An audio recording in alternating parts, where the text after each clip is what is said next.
Un réseau mafieux de trafiquants d'êtres humains propage une fausse information en interprétant fallacieusement un arrêté de la Cour suprême espagnole. Instantanément, des milliers de personnes arrêtent ce qu'elles sont en train de faire et se jettent à l'eau, littéralement, dans l'espoir de trouver, légalement, en tout cas c'est ce qu'elles croient, de meilleures conditions de vie. Ce sont des eaux périlleuses que celles du détroit de Gibraltar, et des dizaines d'entre eux y perdront la vie. À l'arrivée, des soldats leur expliquent qu'il y a eu erreur et qu'il va falloir repartir maintenant. Les yeux du monde entier se tournent alors vers leur sort. Des yeux compatissants?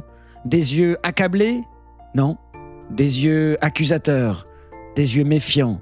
Pour certains, à n'en pas douter, des yeux satisfaits. L'extrême droite italienne propose sans perdre de temps de rejeter l'Espagne en dehors de l'espace Schengen. Seulement, Ceuta n'est pas dans l'espace Schengen. La frontière italienne se ferme tout de même à l'Espagne et se voit renforcée par le soutien du pays des droits de l'homme, la France. Seulement, Ceuta n'est pas sur le continent européen. L'homme le plus riche du monde, vous savez, celui qui envoie des cœurs en tendant le plat de sa main vers le ciel, celui qui soutient l'extrême droite allemande ainsi que l'extrême droite française, utilisant sa plateforme la plus influente du monde par le biais d'images de films, déshumanise ces êtres humains en détresse en les comparant à des zombies qui se font mitrailler par centaines, laissant apparaître des corps pleuvoir les uns sur les autres, entassés en une montagne de chair humaine, offrant à voir un spectacle morbide, une boucherie qui ne trouve son pareil dans notre histoire qu'aux abords des camps d'extermination du siècle dernier. Moi, comme certainement beaucoup d'autres voix silencieuses, j'observe tristement l'état du monde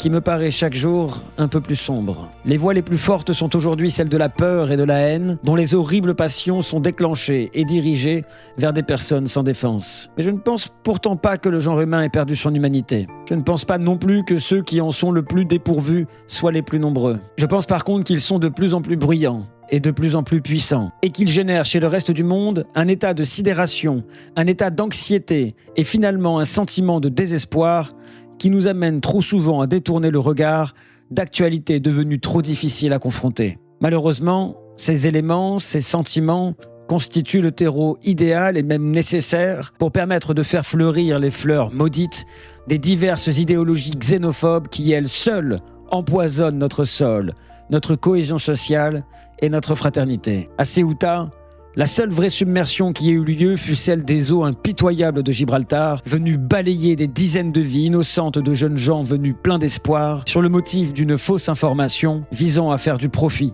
sur leur désespoir.